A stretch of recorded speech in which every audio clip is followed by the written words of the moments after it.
Coming up next on Arizona Horizon, it's the Journalists Roundtable. We'll look at the week's top stories, including the political impact of a major Supreme Court redistricting decision. Journalists Roundtable is next on Arizona Horizon. Arizona Horizon is made possible by contributions from the Friends of Arizona PBS, members of your public television station. Good evening and welcome to Arizona Horizon. I'm Ted Simons. It's Friday, and that means it's time for the Journalists Roundtable. And joining us tonight, Wayne Schutsky from KJZZ Radio, Cameron Sanchez, also from KJZZ, and Howie Fisher from Capital Media Services. Panel, good to have you all here. Thank you so much for joining us. Wayne, we'll start with you. Big Supreme Court decision. I think some people don't quite recognize just how big this is everywhere, including Arizona. That's right. Yeah, the Supreme Court essentially kind of gutted a section of the Voting Rights Act that ensured minority representation in elected offices, Congress, all over the place. And, you know, this specific ruling affects Louisiana, but there's a lot of concern throughout the country that this could undermine districts that were created, at least in part, to ensure that minority groups could choose people who represent them. And that includes Arizona. Yeah, and this basically the High Court said, equal protection clause here, you can't intentionally draw maps that favor majority-minority areas. If the effect is there, yes, but you can't intentionally do it, correct? Right, which means that it's harder if you're trying to bring a case and you're a plaintiff saying that this was the case. You have to prove the intent of the people who are drawing those maps. And in Arizona, we have a redistricting commission who's tasked with that. It's not lawmakers like it is in Louisiana and other states. So, you know, it begs the question of what are our districts going to look like if they get redrawn early? Well, and the commission, Howie, how much does race play a factor in the commission's drawings? Actually, it does, because if you look at the law that was passed by voters that created the commission to take it out of the hands of those evil lawmakers who are carving the place up for themselves, it says one of the things you have to consider are the requirements of the Voting Rights Act, the provision that was, in fact, just overturned. And so you do have to consider creating a certain amount of majority-minority districts. Now, what's trickier is how much of that is, in fact, part of the equation. For example, it requires districts to be politically geographically compact, politically competitive to the extent possible, respect things like city and county boundaries. So you could probably suggest there are one or two districts. There's one congressional district, probably the one that was Grijalva's district. As far as legislative districts, there are probably a couple. But I don't know that you can actually say that districts in Maryvale, which happen to be majority Hispanic, would be any different if, in fact, you redrew the lines, because that's just who lives there. Any more than somewhere out in Mesa, you're going to have a white majority district. And Warren Peterson, Senate President Warren Peterson, wasted no time in calling for new Arizona maps. No, governing by tweet, as you know, it seems we love to see out here. He immediately tweeted out basically saying that he thinks that there's been districts created in this way in Arizona, and Republicans in the legislature are likely to file a challenge. Now, whether we see that soon, our primaries are coming up. This process takes a year or more to play out, redistricting, so I don't expect to see anything coming up ahead of the current midterm elections. And there's something else important to remember here. Part of the reason what happened when you created majority-minority districts is you ended up packing a lot of Democrats into certain areas because they tend to be the ones who tend to vote Hispanic or sometimes on the reservation, in terms of the legislative districts. If, in fact, that's not an issue, you may end up putting some of those Democrats into current Republican districts, and the Republicans, for all their ranting and raving by Warren Peterson, may end up finding themselves in legislative districts where they thought they had a majority edge, but all of a sudden there are new Democrats in there, and now they're suddenly going to be fighting for their political lives. And back to Peterson, I mean, he basically said the maps in Arizona are racist. That's the term he used. Yeah, 100%. He's not the only one. He's saying that if race is a consideration, that is racist in itself. Even if the Voting Rights Act, which was from the 1960s, is designed to boost the power of minorities by ensuring that they get more of a voice when they're choosing the people to represent them. The fact that race is a factor is racist because it should be, in his opinion, a colorblind process. That shouldn't be one of the factors that are our officials are taking into account. Well, Wayne, back to your point regarding the timing of, we're just a couple of months here before the primary. I mean, if something's going to happen, it better happen fast. Yeah, and we've already seen like a state like Georgia, which, run by Republicans say, we're not doing it right now because our primaries are happening. So again, even if they did try and jumpstart this process, we have one of the later primaries. The actual redistricting process with the IRC, the Independent Redistricting Commission, takes so long that it's just a practical impossibility to try and redraw maps at this point and in that's time. crucial because of the fact that the legislature cannot simply take it back. Again, a lot of this stuff is voter protected. You can't simply say, oh, we're going to overrule the Independent Redistricting Commission, we're going to take it back. We've sat through some of these hearings in the last couple of decades, and they take forever, and they have to take testimony, and there's mapping, and there's political mapping, again, because one of the factors is create as many politically competitive districts as possible. Do you know how long it takes to come up with that data? And when you come up with the data, what happens if you get a majority-minority district? I mean, do lawsuits come from all sides saying, aha, that was the intent? We've had lawsuits from the first time. The first time they said, well, it favored Republicans. And the second time they said it favored Democrats.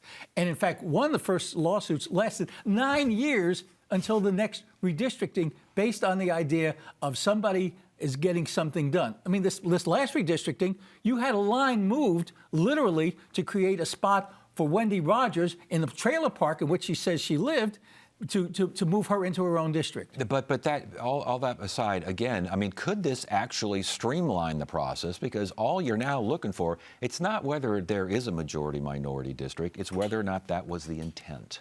Which is nearly impossible to prove unless you have people on the speakerphone saying, I am making a black person district, Yeah. a white person district. But Peterson told me, in terms of the timeline, he wants to do something by the end of this year, but that it wouldn't affect anything until 2028.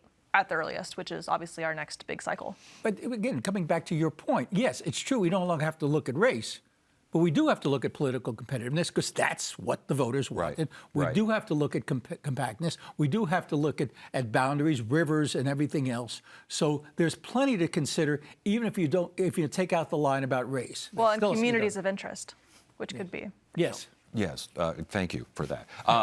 Wayne, let's go to, we had a Trump administration attempt to get registration information, data from Arizona. I believe this was the Pound Sand edition of Fontes versus Trump. Yeah, the Trump administration has been going around to many states, dozens of states, trying to get their voter rolls. They say it's to ensure that states are complying with rules, requiring them to clean those rolls, make sure ineligible voters aren't on there.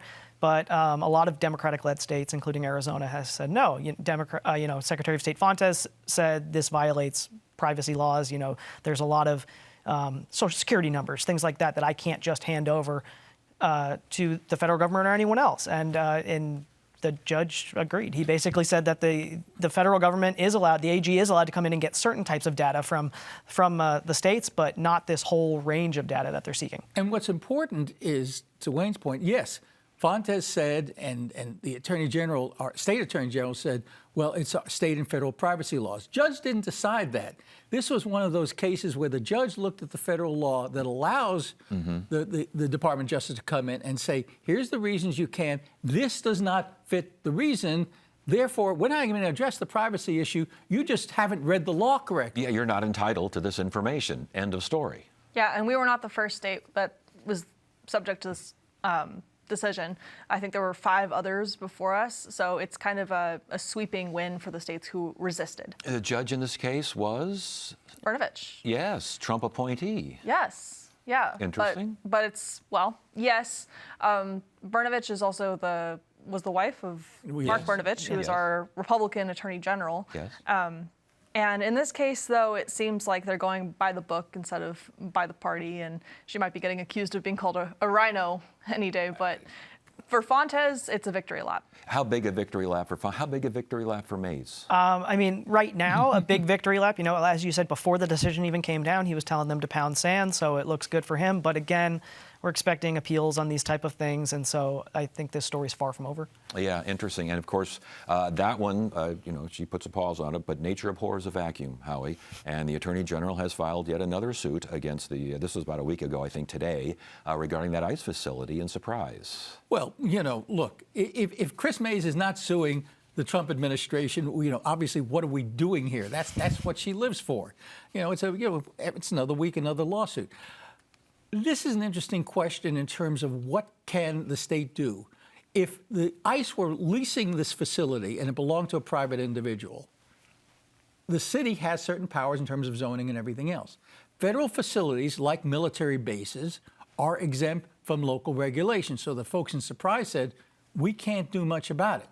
Well, Chris Mays said, wait a second, you're still required under federal law to do certain things. The National Environmental Protection Act, there's other requirements for screening to determine other impacts, and they didn't do those things. And therefore, the whole thing has to be held up until they do those studies. And the safety for those who are being detained, that was a factor in the suit. So she says.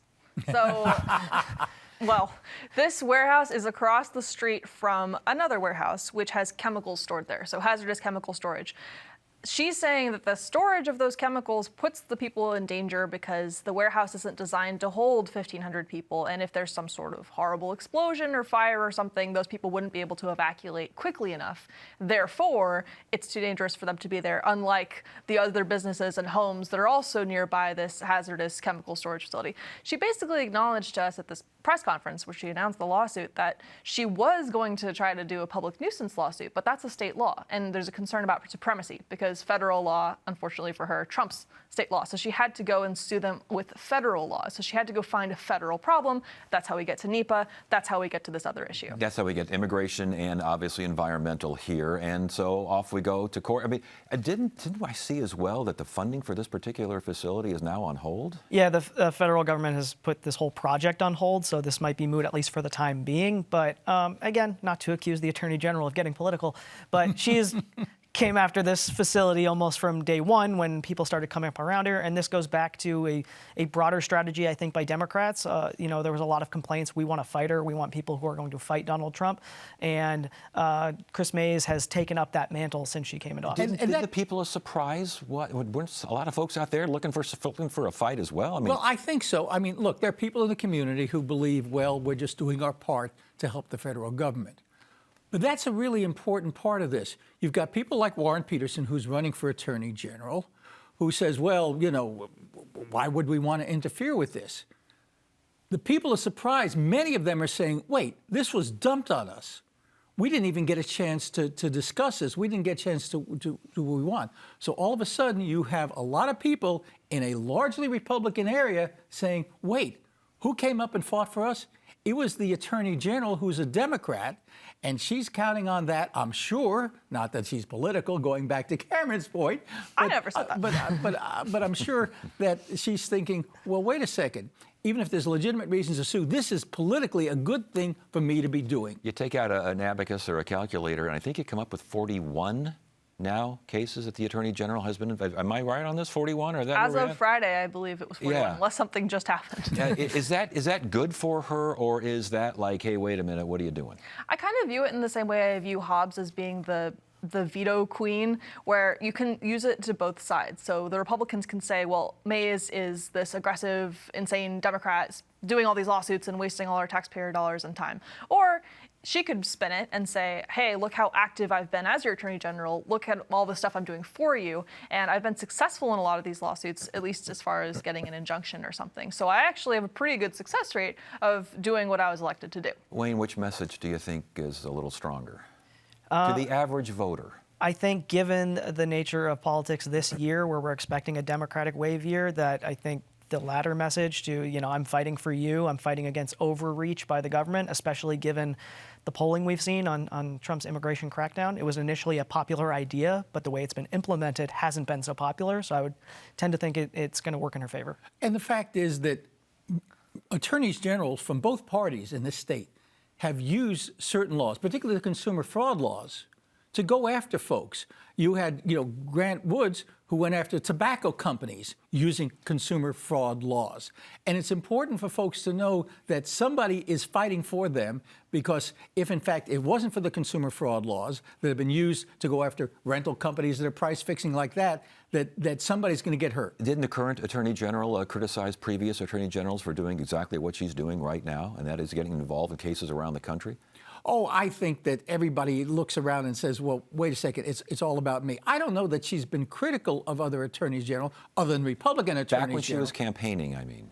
When she was campaigning, she suggested that we stick to the things that affect us. But you could make the argument that a lot of the stuff with ICE, with consumer fraud, with rental price fixing, even with she had a case against the Hefty Bag Company for misrepresenting their bags as being recyclable, and was that frivolous? I don't know, but she got them to back off. All right, Cameron, it looks like we have a budget from the Republican side. I don't know what it's doing, but it's out there on the table. Update, please.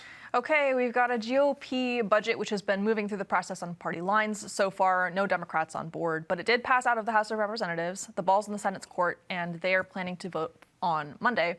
But the issue is that Katie Hobbs will not say if she's willing to talk to them at all. They're saying she needs to call us. She's saying they need to call me. So it unfortunately could be very well headed to a veto, although we've heard claims from Republicans that they actually are trying to make a good faith effort, that this is not just veto fodder and a political statement, that they actually put in things in there that they think that she could get on board with, and they want this to be a real starting off point. A couple of things that I don't think she's going to get on board with is the full compliance with the federal tax cuts and the idea. What is Prop 123? Is that just off to the wind? I mean, what?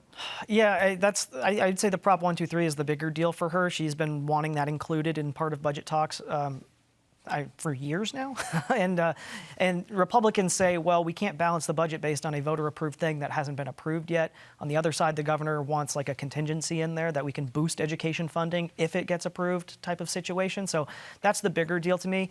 Full conformity, I feel that she's been telegraphing that she'd be okay with full conformity eventually for a while now. She just wanted to use it as a bargaining chip, and it's become kind of this political football now that's going back and forth. Part of the problem she's having is making the numbers work. You know, the reason she has a $18.7 billion spending plan versus 17.9 is she wants to do things like a fee, for example, on short-term rentals.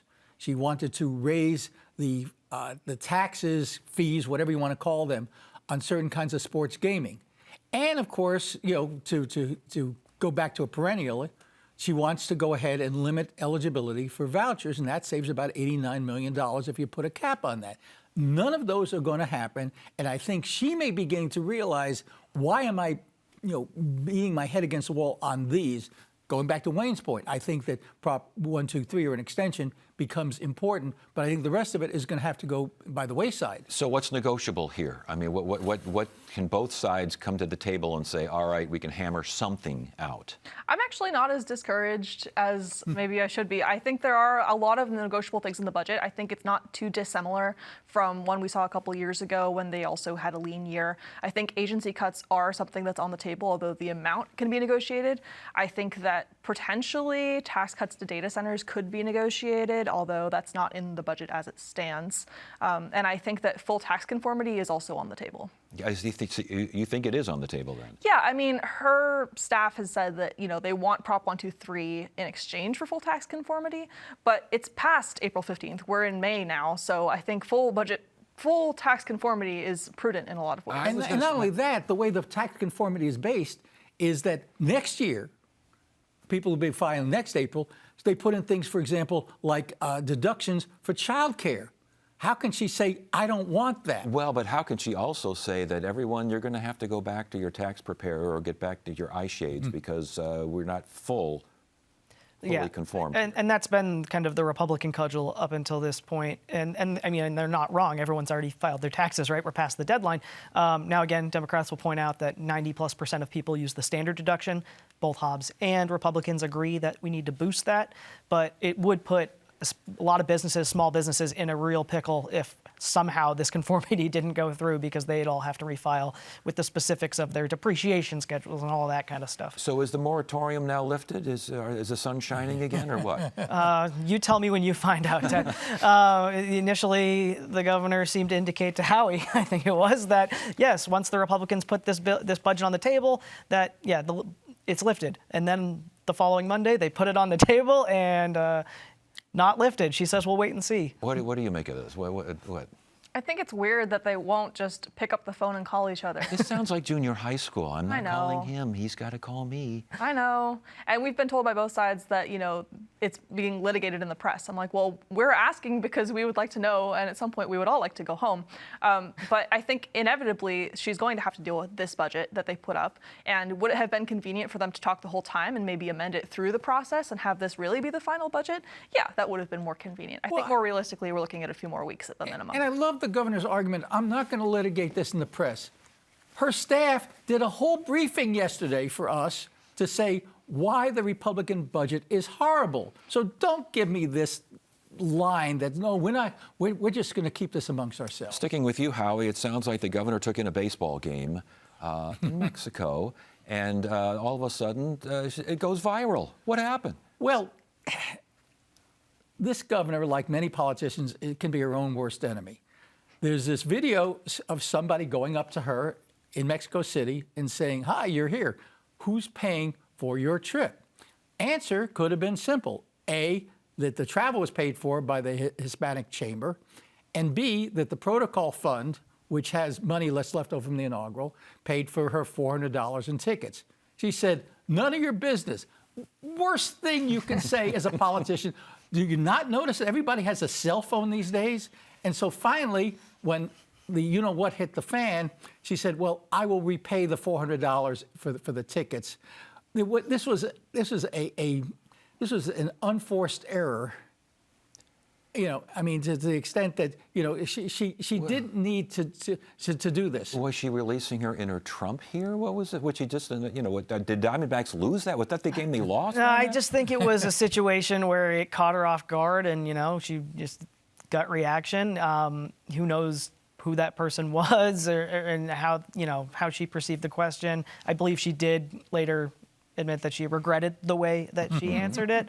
I just wanted to give kudos to Stacey Barchinger at the Republic, because I believe the governor's commitment to pay back the money, at least for the tickets, came in real time as Stacey asked her the question at a press gaggle who paid for it. Was it out of the Protocol Fund? Or it was initially out of the Protocol Fund, but then the governor was like, but I'll pay it back. Yeah. So Andy Biggs wasted, I think, even less time than Warren Peterson did regarding the racist maps, and coming saying, this is terrible, this is outrageous. And neatly tied it to her being under investigation for that pay-to-play scheme with Sunshine Residential, and says, this governor is not being transparent with you and her money.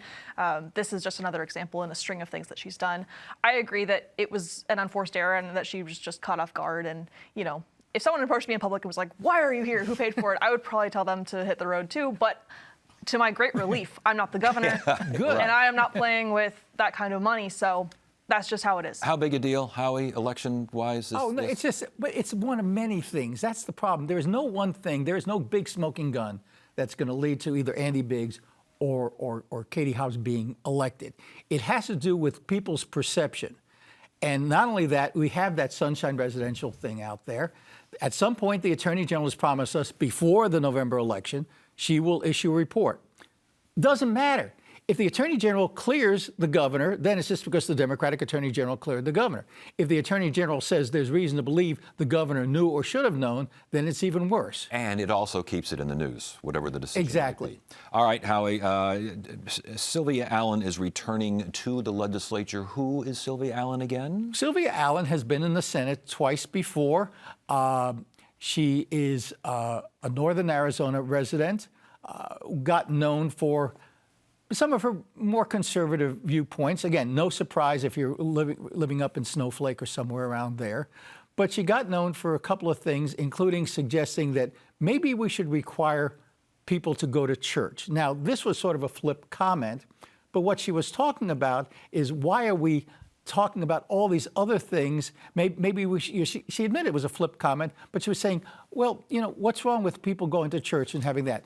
The other one, of course, is the perennial issue of, do you believe in the Bible? Her contention is, and she's not the only one at the Capitol who believes this, is that if you believe the Bible, we have been here for 5,923 years, or whatever that magic number is, and that everything else is just, God trying to test us.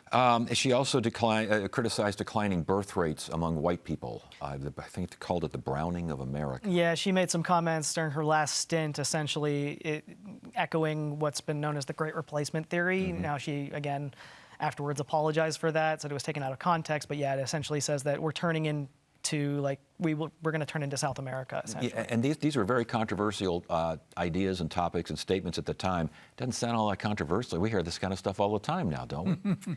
I mean, as Howie mentioned, I've heard the creationism stuff before at the state capitol. I haven't heard the browning of America, so I was excited to meet this woman. I've heard legends of her. She was around for quite a while, and now that she's back, she started off strong with this speech about how government is the problem. She was sworn in and spoke at the Capitol just this past week and said, government is responsible for our problems. We have to stop it, the evil in the government and all this stuff. And I was like, oh, this is going to be an exciting lawmaker to deal with. So I'm excited for what she says next. And yeah. Filling the House seat of David Marshall, who is now Navajo County recorder. Maybe recorder. This gets to that whole issue of, the Navajo County recorder had to be replaced. So you find somebody, okay, David Marshall's there, state lawmaker, originally running for the Corporation Commission, says, wait a second, I see a sure thing here by being appointed recorder.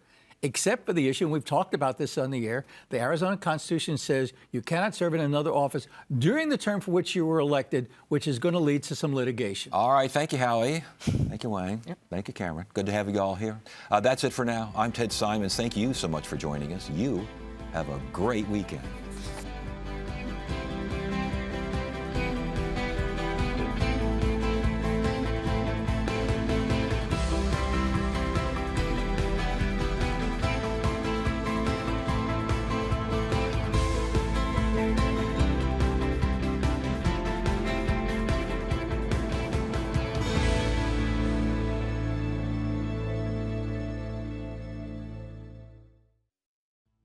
I like to think that at Arizona Horizon we are unique in the way that we present information, public policy, sometimes news, these sorts of things, because we have conversations, and I don't want conversations